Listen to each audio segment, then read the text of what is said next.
Salut à tous, j'espère que vous allez bien et ce soir, l'espace d'un bref podcast, j'aimerais revenir sur une œuvre que j'ai vue il y a quelques semaines de cela et qui va sortir dans quelques semaines en France, le 24 mai pour être plus précis, mais qui sera certainement très peu distribué parce que c'est un tout petit film qui n'avait pas vocation à sortir en salle, qui est d'ailleurs sorti depuis quelques temps déjà sur la plateforme américaine Shudder. Il s'agit de Skinamarink. En France, il sera intitulé The House, qui est réalisé par Kyle Edward Ball, réalisateur canadien qui vient de YouTube. Kyle Edward Ball, il a une petite chaîne YouTube sur laquelle il demande à ses viewers de faire le récit de leur cauchemar. Et l'idée, c'est qu'à terme, il en fait des petits shorts pour pouvoir essayer de mettre en image cela. Il a retrouvé des similitudes parmi ses cauchemars et ça a donné lieu à ce premier truc qui s'appelle Heck. Heck, qui est un court-métrage d'une demi-heure, il me semble, que vous trouvez sur YouTube, qui va être la base de Skinamarink, qui pour le coup a été mis en chantier par la suite. Skinamarink, c'est un tout petit budget, c'est 15 000 $, il me semble, en grosse partie c'est du crowdfunding, donc c'est vraiment un tout petit truc.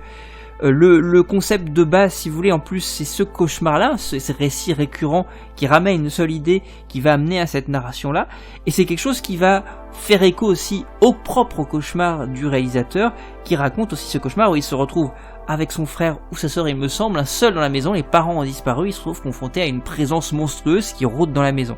C'est exactement ce que raconte Skinamarink.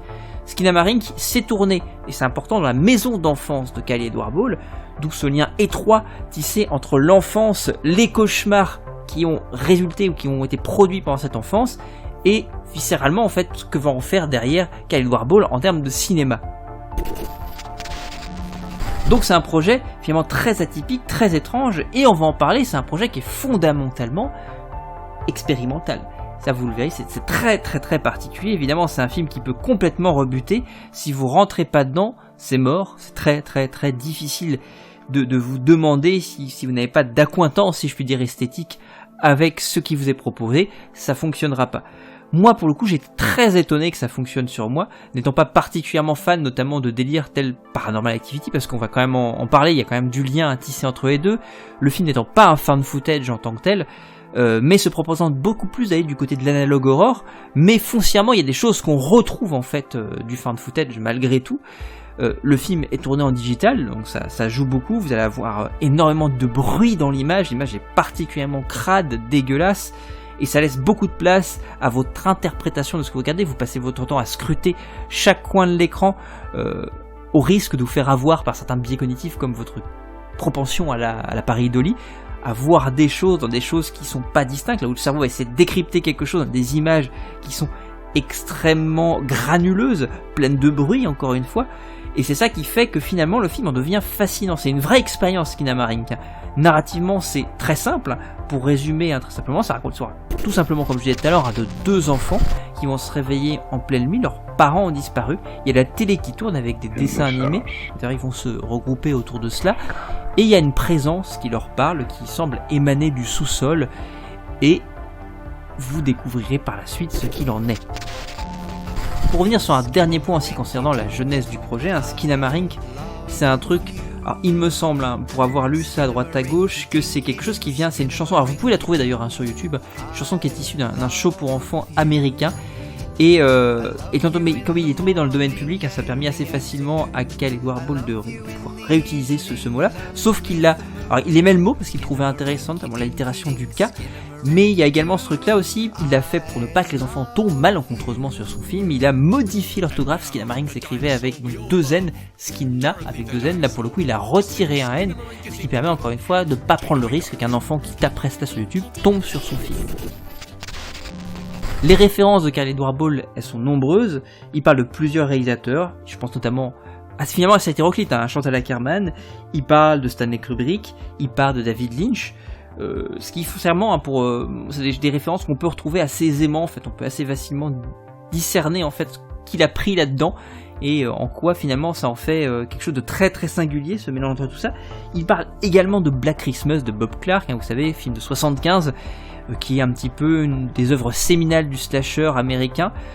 C'est une sorte de proto-slasher qui s'inspire énormément du giallo et qui va mener progressivement à ce qu'on trouvera en 78 avec le Halloween de Carpenter. C'est un film qui se passe intégralement dans une maison de la même manière en fait dans un bâtiment, et on suit ce tueur, on travaille beaucoup sur des plans subjectifs, qui est traité vraiment comme une présence absente, qui erre dans la maison de manière un peu fantomatique et qui fait moult victimes. Donc le film, si vous voulez, est une sorte de cocktail, ainsi que la Marink, une sorte d'hybridation entre tout ça, de toutes ces influences, et qui en même temps, finalement, c'est un film qui a une vraie personnalité, une vraie singularité.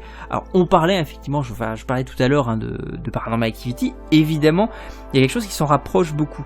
Moi, je suis pas particulièrement adepte de Paranormal Activity, je m'ennuie assez vite, en fait, devant. J'aime bien, en fait, le 3, curieusement, qui ramène justement à ce côté un petit peu analogue horreur que moi j'aime bien, pour le coup, dans le troisième. Et puis je trouvais que le troisième, il y avait quand même quelques tentatives de mise en scène. Il y avait vraiment cette absence totale de mise en scène. Alors, on pourrait considérer comme une sorte de note d'intention radicale dans les 2 premiers Paranormal Activity. Moi, ça me faisait chier et j'en voyais plutôt quelque chose qui est de l'ordre de l'amateurisme dans les 2 premiers. Ce qui n'en fait pas des films foncièrement désagréables, hein, mais c'est des films que j'apprécie pas trop. Le 3 avait ce truc un petit peu intéressant. Je pense notamment, moi, il m'a fallu un plan, mais n'empêche que je trouve qu'il fonctionne très bien. Ce panneau qui est créé en fait avec c'est un ventilateur, pardon, avec ce mouvement de panneau qui se fait dans le salon. Et je trouve que c'est vachement intéressant ce côté en termes de suspense, hein, j'entends, sur l'inéluctabilité d'aller vers ce hors-champ où on ne sait pas ce qui se trouve dedans. En allant vers ce hors-champ, ou en tout cas ce qui était hors-champ, et qu'on crée du champ, ce qui sort du champ devient du hors-champ, et on ne sait pas ce qu'il y a dedans, et donc après on sait que le ventilateur va repartir dans l'autre sens, donc ça crée, je pense que ça vous parle, hein, mais ça crée encore une fois cette attente et l'initiabilité qu'on va devoir aller là-bas, et donc découvrir le hors-champ, et peut-être qu'il y aura quelque chose à l'intérieur, et je crois que cette séquence-là, par Paranormal Activity 3, était pour le coup très intéressante. Mais voilà, c'est des petits éléments comme ça, il y a des petites pieces un peu ça et là qui sont disséminées dans Paranormal Activity qui sont pas inintéressantes. Alors là, c'est différent quand même, parce que Skid Marink, la caméra en tant que telle n'est pas diégétique. Là où dans Paranormal Activity ou dans n'importe quel autre found footage, je prends d'autres exemples, Reg, de Jaume Balaguerro et Paco Plaza, on peut en prendre d'autres, hein, pour reprendre un truc un peu séminal aussi au début des années, la fin des années 90, donc en 99, le projet Blair Witch de Daniel Myrick et Eduardo Sanchez par exemple. Prenons même, parce qu'il faut pas oublier de parler de ça, revenons même à Cannibal Holocaust de Ruggero Deodato, la caméra elle est diégétique. Là c'est pas du tout le cas ici, hein. Pour le coup il n'y a pas à aucun moment on vous dit que la caméra existe dans la réalité du film, absolument pas. Et je trouve en plus à plus forte raison, puisque la caméra est toujours placée dans des angles très étranges, qui fait que on placerait pas une caméra de surveillance pour surveiller les lieux si tant est qu'il y avait des choses étranges qui s'y passaient, on la placerait pas ici, puisque finalement, et c'est là un des concepts que je trouve très intéressant en termes, si vous voulez, de radicalité, parce que le film va très très loin là-dedans, c'est la question du décadrage en fait. C'est un film qui est en continuel décadrage. Ce qui est très étonnant, et c'est ça conceptuellement qui fait que le film est très expérimental et va loin dans sa démarche, c'est que la caméra ne cadre jamais ce qu'elle doit cadrer. Les enfants sont toujours posés en hors-champ, à proprement parler. Parfois ils entrent dans le champ, on voit par exemple leurs jambes passer, mais tout est loin. Même en termes de son, et c'est hyper intéressant le travail sur le son, tout est toujours éloigné. On a une sorte quasiment d'inversion des valeurs, c'est comme si, dans le cinéma d'horreur, très souvent le cinéma fantastique, la menace est dans le hors-champ. Là c'est très intéressant, puisque finalement on est dans ce hors-champ qui est menaçant, et les enfants, les personnages gravitent autour de ce hors-champ menaçant, mais nous on est à l'intérieur. Donc ça nous pose quasiment, effectivement, quand on parle du Black Christmas de Bob Clark, on est presque cette présence. Alors ce sont des plans fixes, il y a très peu de plans mouvants, mais n'empêche qu'on pourrait être cette chose qui est planquée dans les ténèbres, qui épie les enfants. Et encore, quand je dis épier, c'est pas vraiment le cas, puisque encore une fois, les enfants ne sont jamais cadrés. Donc il y a un travail sur le décadrage qui est très bizarre, qui nous invite à être très attentifs à tout ce qui se passe en termes de son, puisque le son est encore une fois très très bien travaillé. Parce que si on veut suivre l'histoire, on la suit à l'aune de ce son. Puisqu'en plus, ce qui est cadré, très souvent, c'est des choses complètement anodines. Là, pour le coup, l'inquiétante étrangeté, elle fonctionne à mort. On est vraiment sur une maison, et on va faire des très gros plans où la caméra est posée par terre, où elle est dans un angle, elle va cadrer l'embrasure d'une porte, mais c'est jamais bien cadré. Encore une fois, les personnages sont décadrés, mais tous les éléments de décor, si je puis dire, la maison est totalement décadrée tout le temps. On ne voit jamais ce qu'on est censé voir. Et ça, c'est vraiment, vraiment très cool. Alors, Encore une fois, ça pourrait être pris pour de l'amateurisme, c'est ce que je disais et ce que je reproche au Paranormal Activity de Ren Peli. Mais là, ce que je trouve intéressant, c'est que pour le coup, c'est vraiment une note d'intention, puisque tout du long, c'est posé comme ça, et c'est toujours plus radical sur ce point-là. Au-delà même au passage du fait de ne pas voir parce que c'est décadré, comme je disais tout à l'heure, comme on est sur ce qu'on appelle de l'analogue horror, parce que c'est ça, pour moi, c'est vraiment un des premiers films qu'on peut potentiellement voir en salle, qui est de la pure analogue horror, puisque l'analogue horror émerge beaucoup plus d'internet et de YouTube, là d'où vient Calais Edward Ball, donc finalement ça c'est très raccord, très légitime et très pertinent. Il y a quelque chose que vous retrouvez si vous regardez un petit peu web série ou des ARG, il y a des choses en termes d'esthétique qu'on retrouve beaucoup sur des étranges chaînes qui pop un petit peu comme ça et qui proposent des ARG ou des web séries ou des mythologies un petit peu transmédia mais qui sont énigmatiques et qu'il faut creuser pour les découvrir. Finalement c'est un rabbit hole en fait, cette idée d'aller creuser dans le terrier du lapin pour découvrir quelque chose. Et là je trouve que ça fonctionne de manière étonnamment forte et puissante, et le film a quelque chose au fur et à mesure, il y a ce côté rabbit hole, parce qu'au fur et à mesure qu'on avance dans le film, il y a quelque chose qui se dévoile, il y a un univers qui se dévoile au sein de cette maison, qui en fait finalement une sorte de truc, d'espace, au sens quasiment, c'est ce qu'est le fantastique, une sorte d'espace qui est entre deux espaces, une frontière qui elle-même est un espace. Le fantastique, c'est cette inquiétante étrangeté, cette frontière entre la fiction et cette inquiétante étrangeté qui va émerger de la réalité. Pardon, j'ai dit fiction avant, mais on part de la réalité et on va créer cette inquiétante étrangeté qui va nous faire basculer de l'autre côté, mais qui en réalité n'est pas l'autre côté, vraiment à la frontière. Mais cette frontière, on peut dire qu'on bascule de l'autre côté puisqu'elle s'étale, et ne semble pas avoir de frontière justement. C'est une frontière sans frontière. C'est ça le fantastique. Et on est dans cette maison qui de fait concrètement a des limites, mais quand on s'enfonce à l'intérieur avec les enfants, au fur et à mesure, on découvre que cette limite, ce cadre dans lequel on est, n'a pas de limite. Et c'est extrêmement angoissant. Ça me ramène à tous ces plans-là dont j'ai déjà parlé sur la chaîne, qu'on trouve dans Prince des Ténèbres de Carpenter, avec cette fin que je trouve absolument terrifiante quand le personnage bascule de l'autre côté du miroir. C'est le même genre de métaphore que le trou de lapin, le terrier de lapin. Il y a la même chose, si vous voulez, je pense aussi à l'au-delà de Fulci, sur ce plan final qui est incroyable et qui pose cette ouverture diégétique absolument dantesque, vertigineuse. Et ça, il y a ça à la fin de Skinamarink, que quand même on bascule dans quelque chose qui ne semble plus avoir de limite. Et pourtant dans un cadre précis qu'est cette maison. Et ça, je trouve ça assez fascinant. Donc le film joue sur tous ces trucs-là, ces choses qui sont de l'ordre du concept, qui sont des notes d'intention du réalisateur. Et je trouve que justement, il y a un art du décadrage qui est très très savamment travaillé encore une fois. L'art du décadrage qui est couplé avec ce travail d'une image très analogue horror, crado, où justement, la plupart du temps, on est en train de scruter. C'est pour ça qu'il y a quelque chose de très expérimental. Si vous voulez, le spectateur, il y a quelque chose de ludique là-dedans. Il est acteur aussi, parce que vous regardez, vous êtes intrigué par des éléments comme il y a énormément de bruit, que le grain est sale et gros et très épais. Vous allez totalement essayer de vous regarder. En plus, c'est tourné intégralement dans le noir. Il y a très très peu de sources lumineuses. Donc vous êtes en train de scruter chaque coin de l'écran pour j'ai vu un truc bouger, je vois une forme que mon cerveau peut-être décrypte comme étant un visage par exemple ou autre. Et c'est très angoissant parce que au fur et à mesure que vous êtes dedans, il n'y a pas de musique extra-diégétique. On est dans quelque chose, c'est juste les sons qui sont là, qui sont à l'intérieur de la diégèse que vous entendez. Donc vous êtes complètement plongé dans ce truc-là. Alors c'est pour ça qu'en salle, vous avez le risque malheureusement de vous retrouver face à une salle qui va pas du tout être réceptive et qui donc fera peut-être du bruit ou autre. Là, c'est bien encore une fois de vous mettre un casque sur les oreilles, de vous plonger dedans. Il y a quelque chose d'assez fascinant et d'assez vertigineux à se confronter à ce truc-là. Et encore une fois, c'est un truc que je ressens pas du tout dans Paranormal Activity, pour prendre un petit peu le même genre d'exemple de présence au sein d'une maison et où on va filmer avec une caméra de qualité ou de piètre qualité. Donc c'est ça qui est intéressant, que moi je retrouve là ici, où je me sens complètement happé par le truc. Et puis il y a vraiment un mystère tout du long, il y a une tension qui est maintenue. Le film, pour être parfaitement honnête, il y a un jumpscare dans le film qui est absolument terrifiant, parce que encore une fois il est l'achèvement, le climax, si vous voulez, au sens strict du terme, sur lequel on va aboutir, qui est un truc en plus enfantin, qu'on va pervertir et qui marche vraiment à mort.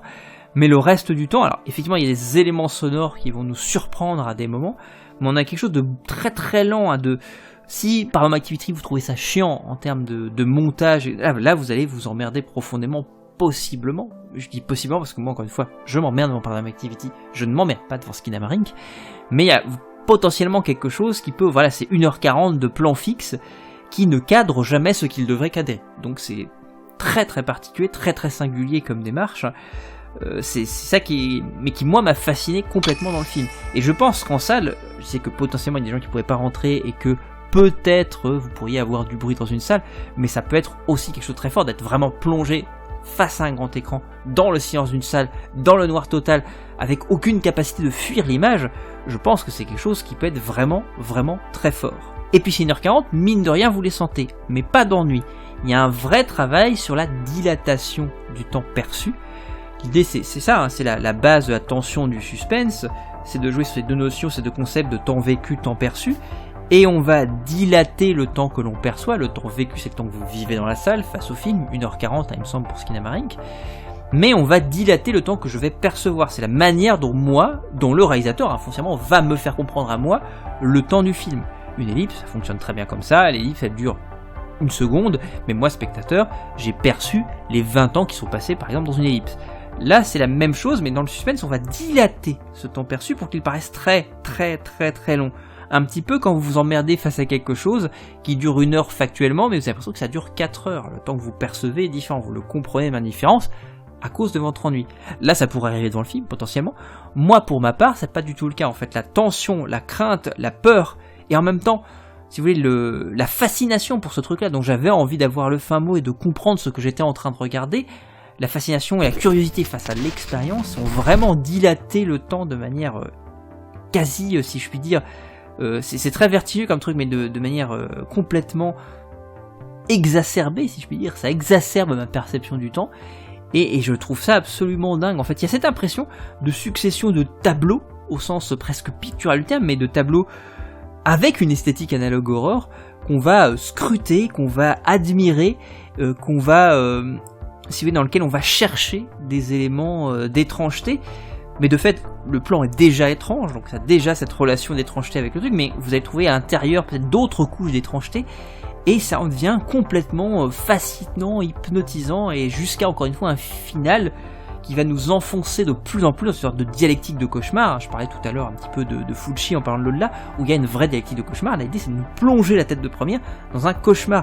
Moi c'est un cauchemar que j'ai pu avoir quand j'étais petit, dans lequel j'ai des souvenirs de mes parents qui disparaissaient, que je me retrouvais seul dans une maison complètement seul avec quelque chose qui rôdait. Je pense que c'est vraiment quelque chose d'assez universel, c'est de l'enfant qui se retrouve complètement seul, livré à lui-même face à une menace, au sein même de sa maison, qui est censée être le cocon dans lequel vous êtes complètement et définitivement vulnérable, et c'est foncièrement ça, hein. C'est pas pour rien qu'on fait des films d'horreur de la maison, c'est pas pour rien qu'on fait du Home Invasion par exemple. C'est là où pour le coup l'angoisse va vraiment porter, parce que c'est certainement une des grandes peurs, c'est là où vous vous réfugiez, et pour le coup le soir, la nuit, et là il y a quelque chose qui va venir.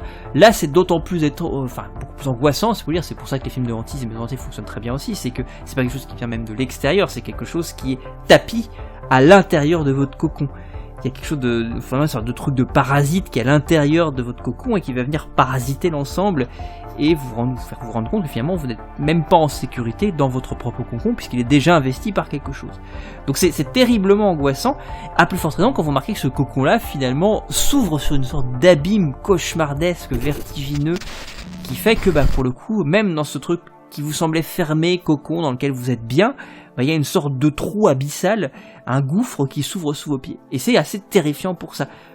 Tout ça, finalement, ramène aussi à toutes ces questions sur le fantastique, de vous ramener à votre enfance, au stade dans lequel vous étiez lorsque vous étiez enfant, confronté à une sorte de menace dont, si vous voyez, le seul rempart pour vous, c'était l'adulte, mais quand l'adulte n'est plus là, on revient à cette angoisse totalement irrationnelle de l'enfant, à cette terreur nocturne, foncièrement, qui fonctionne à merveille. Donc, le film fonctionne sur tous ces trucs-là, et c'est incroyable comment ça fonctionne très bien, cette dilatation du temps, au passage, vous le sentez dans les cauchemars, c'est ça, un cauchemar qui peut vous sembler durer des années lorsque vous êtes endormi, mais qui finalement ne dure que quelques heures, voire peut-être quelques minutes. Donc tout ça, il y a cette dialectique du cauchemar qui est vraiment incroyable, c'est pour ça que la narration finalement est assez secondaire, en fait, elle est très simple, parce que vous avez compris très vite de quoi il s'agit, ça fait immédiatement écho certainement à vos propres angoisses, des angoisses très primales, viscérales, enfantines, et en même temps, je pense aussi que le film, pour le coup, travaille cette temporalité de manière particulièrement fascinante. Enfin, je vois dans Skinamarink, de House, je la refais au cas où vous mépreniez sur le titre en France, puisque ce sera un petit peu différent, il a quelque chose d'intéressant à la mesure où c'est une brèche presque. Moi j'avais jamais vu d'analogue horror pur, il y a le found footage, il y a le documentaire, il y a le docudrama, il y a le docu-fiction, il y a plein d'éléments comme ça qui nous ramènent et qui essaient de poser ce côté de ce rapprochement inexorable, cette porosité si je puis dire entre la fiction et le réel. Là pour le coup je pense que c'est une des premières incursions d'analogue horror au cinéma, si ce n'est la première. Kyle Edward Ball, ce qui n'est pas anodin venant de YouTube, je trouve que c'est assez intéressant de voir ce type d'expérience. Alors finalement, peut-être que dans une certaine mesure, c'est quelque chose qui marche mieux sur YouTube, c'est peut-être quelque chose qui marche mieux sur Internet, pour de multiples raisons, parce que Internet, c'est une fenêtre ouverte sur diverses subjectivités, sur divers vécus, sur diverses expériences, donc pour pouvoir créer cette porosité entre la fiction et la réalité, entre la fiction et la traduction de la vie d'un individu qui l'expose sur Internet, quand bien même il la scénarise, il fait de la fiction, il fait de la mise en scène, il invente des choses. Je trouve qu'évidemment, ça a peut-être moins d'impact, parce qu'on est dans une salle de cinéma, ce qui est différent, mais en même temps, je trouve que ça fonctionne très très bien, dans la mesure où voilà, retrouver ce mystère, ce côté finalement très très cryptique, cette esthétique très particulière qui tranche de manière radicale avec le cinéma conventionnel, l'esthétique un peu plus conventionnelle, pour être vraiment très très très très vague et un peu général et certainement un petit peu réducteur, mais c'est quelque chose qu'on retrouve assez peu. Moi je trouve ce côté analogue horror, on le retrouvait, il parle de Lynch justement en interview, c'est quelque chose qu'on retrouve un petit peu dans Lost Highway, sur les cassettes vidéo, qu'envoie l'individu mystérieux au couple de Bill Pullman et Patricia Arquette. Il y a quelque chose de vraiment vraiment vraiment étrange à ce niveau-là, qu'on retrouve là, mais étiré en fait sur 1h40. C'est vraiment ce qu'on peut trouver parfois sur Internet, mais étiré vraiment sur 1h40. C'est hyper étrange, encore une fois, c'est très brut, c'est très expérimental, c'est radical dans sa démarche, il y a une note d'attention, ça va jusqu'au bout. Si vous regardez le court-métrage Hex, c'est foncièrement tout ce que vous retrouvez, ça peut être une bonne manière de vous dire est-ce que ça va me plaire ou pas. Regardez le court, parce qu'il est très très très très cohérent de ce qu'est le long métrage, c'est vraiment très très proche. Moi je trouve que le long va beaucoup plus loin et propose des choses vraiment intéressantes, notamment dans sa dernière partie, qui sortent littéralement de ce qu'il y avait vraiment dans le court-métrage, mais je pense que ça peut vous donner un bon état d'esprit sur l'ensemble et vous dire ok, est-ce que ça me plaira ou pas. Déjà je pense que c'est tellement particulier parce qu'expérimental que ça peut complètement, encore une fois, vous laisser à côté. Sur ce, voilà, c'est l'idée de vous faire un petit retour là-dessus, d'essayer de vous donner envie d'aller voir Skinamarink. Alors il n'y a finalement pas grand chose à dire au niveau du spoil, de la narration, parce qu'encore une fois c'est très simple, c'est pour le coup l'expérience qui compte. Alors c'est un truc qui est au passage qu'on trouve beaucoup sur Internet, sur le web globalement, on a quand même ce truc là où la narration finalement passe par l'expérience. Là on est vraiment sur de la pure expérience, vraiment vous ressentez ça viscéralement, ça va passer ou ça ne va pas passer, mais je trouve ça vraiment, encore une fois, fascinant à mater. C'est vraiment quelque chose d'original, c'est une approche vraiment cool. Moi qui change d'un Paranormal Activity, parce que je vois pour le coup là vraiment une note d'intention et pas simplement quelque chose d'opportuniste. Moi je vois quelque chose de vraiment beaucoup plus travaillé et beaucoup plus pensé en amont. Et en même temps, parce que ça fait écho à des cauchemars, il y a quelque chose finalement de très très primal, de très viscéral qui joue au sein de cette œuvre très étrange. Donc Skinamarink, si vous avez l'occasion de le découvrir près de chez vous, allez-y, parce que c'est vraiment une curiosité. Et je pense que globalement, ça vous laissera pas indifférent, on va dire ça comme ça. Ça passera peut-être pas, vous y prendrez peut-être pas plaisir. Moi j'ai pas pris plaisir tout du long, mais l'expérience est tellement fascinante et engageante et finalement originale pour que ça capte mon attention. Pour le moment en tout cas, c'est un des films que je retiendrai quand même cette année pour l'expérience qu'il m'a fait vivre. Voilà, écoutez, nous allons nous retrouver très bientôt, je l'espère. Là c'était un petit podcast parce que finalement actuellement j'ai très très peu de temps, beaucoup de travail, donc malheureusement trop peu de temps, mais je vais essayer de sortir régulièrement des petits podcasts comme ça pour faire des petits retours sur quelques films ça et là que j'ai pu découvrir malgré tout en parallèle, parce que je continue à mater énormément de films mais j'ai pas le temps d'en parler malheureusement sur la chaîne. Je vous fais des gros bisous à tous, je vous remercie de votre attention et de votre fidélité toujours. À très bientôt, salut!